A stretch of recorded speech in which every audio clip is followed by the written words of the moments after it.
Today, we're going to talk about the 5 pieces that make up every story. If you don't have all 5, chances are you don't have a story. Now, there's some caveats because that depends on the medium. But if you're going to tell a story, you need to include these 5 elements. And let me also just say thank you for subscribing, for liking.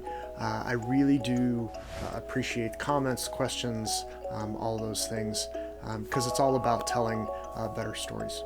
All right, let's jump in. There are 5 components, elements, pieces, whatever you want to call them, that make up every story, and you must consider for every story. Poem, short story, novel, screenplay, doesn't matter. I'm just going to go through the 5 here. So here we go. Number 1, plot. Plot is simply the linear sequence of events. A, then B, then C, then D. Aristotle defined it this way. It's a series of events with a beginning, a middle, and an end. Sounds pretty simple, right? Beginning, middle, end. I've got to understand that this happens and this happens and this happens, this happens. Now, when you tell the story, you don't have to tell it in that way. But when you're thinking about it and when you're considering the plot, you have to do that. Number 2 is character.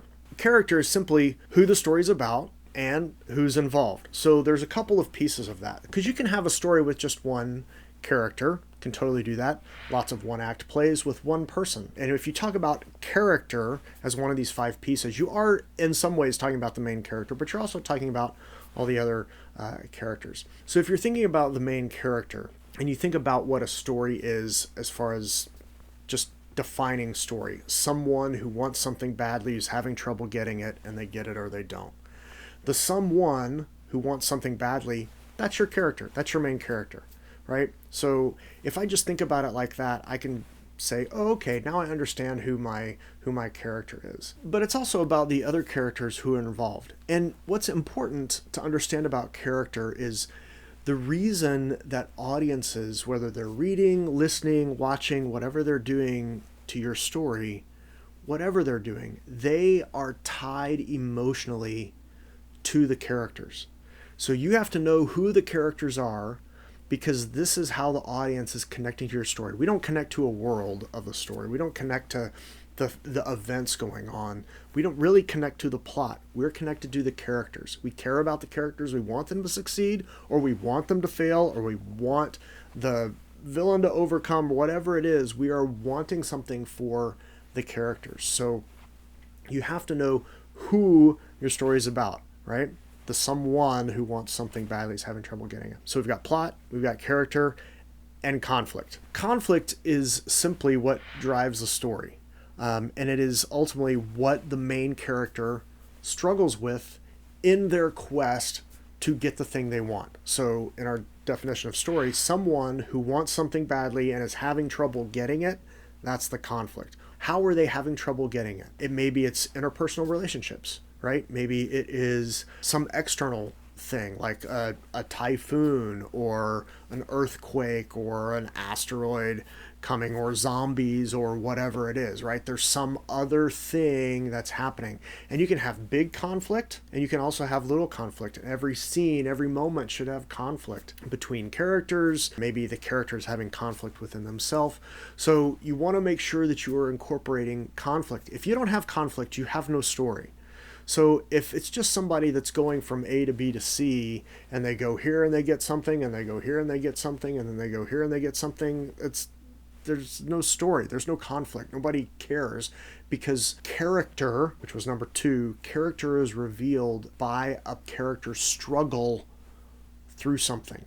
So we start to understand what a character is about and who they are and what's going on based on what they're struggling with. So we gotta have conflict, and we need a lot of conflict. I've given lots of notes, lots of story notes. I have never given the note to anyone, you have too much conflict. Not ever. Always conflict, conflict, conflict, conflict. You want more conflict. Plot, character, conflict, theme. Theme is simply the moral, the lesson, the intangible element that's just kind of woven throughout the story that kind of connects it all. Now, when you're starting a story, you don't dwell so much on the theme. It should be there. You should be thinking about it a little bit, But really what happens is as you start crafting a story, the theme starts to come out in later drafts and later revisions because you start to see, oh, this story is really starting to be about this thing, so I can pull on that thread a little bit more, and here we go. At the same time, we all of us who tell stories tend to tell stories about specific things. For example, for me,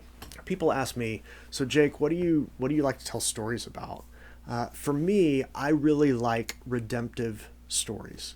I like stories about someone who is lost, who is broken, who is hurt, who manages through a great ordeal to get their life put back together, or to understand something about themselves, or to redeem themselves in some way, to pay for some past wrong, to overcome something from their past. Those are the types of stories I like. So generally when I start thinking of a story, my stories almost always have a redemptive theme that I'm kind of aware of at the beginning. Now, do you have to totally know the theme when you start your story? No.